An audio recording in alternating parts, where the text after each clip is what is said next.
তো আজকে আমি এই লটারি নিয়ে কিছু আলোচনা করব আপনাদের সঙ্গে।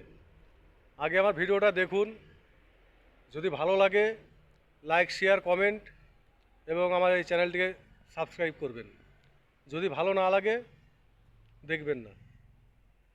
তো মেন উদ্দেশ্য হচ্ছে এই লটারির যে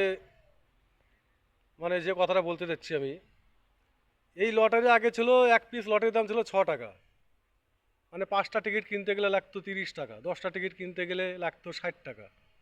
তো সেখানে কি হয়েছে, এখন দেখবেন প্রতিটা টিকিটে 1 টাকা করে দাম বাড়িয়ে দিয়েছে, প্রতিটা টিকিটে। তাহলে এখন এই 5টা টিকিট কিনতে গেলে আপনাকে দিতে হচ্ছে 35 টাকা, 10টা টিকিট কিনতে গেলে দিতে হচ্ছে 70 টাকা প্রাইস। এখন ঘটনা ঘটনা যেটা, এই যে টিকিট, এই ডিয়ার টিকিট দিনে যদি 10 কোটি টিকিট বিক্রি হয়, তাহলে 10 কোটি টাকা সেখানে বৃদ্ধি পাচ্ছে। আগের যে 6 টাকার তুলনা যে টিকিটটা ছিল তাতেও প্রাইস দিয়েছে কম বেশি।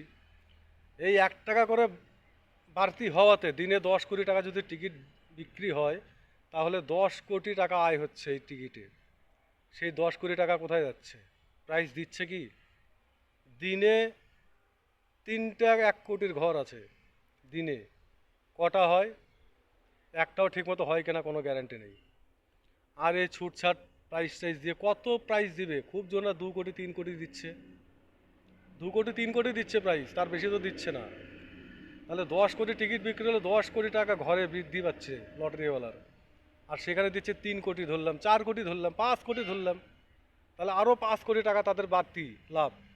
আর যেটা 6 টাকার আমলে যে লাভটা ছিল সেই লাভ তো আছেই, তা বাদেও আরও 5 কোটি টাকা এক্সট্রা লাভ করছে এই লটারি কোম্পানি। তাহলে এইভাবে গরিব মানুষকে ঠকিয়ে একদম শেষ করেছে, মাঠে মারা করে দিচ্ছে এই ডিয়ার লটারি। 1 টাকা করে দাম বাড়ালো কিসের জন্য? প্রাইসটা বেশি দিবে তার জন্য তো। কিন্তু কই সেটা দিচ্ছে না তো সেটা। তাই ওই জন্য বললাম, এই টিকিট যারা প্রতিদিন কাটেন, কাটা কমিয়ে দেন, বাদ দেন পারলে, তাতে বাঁচবেন।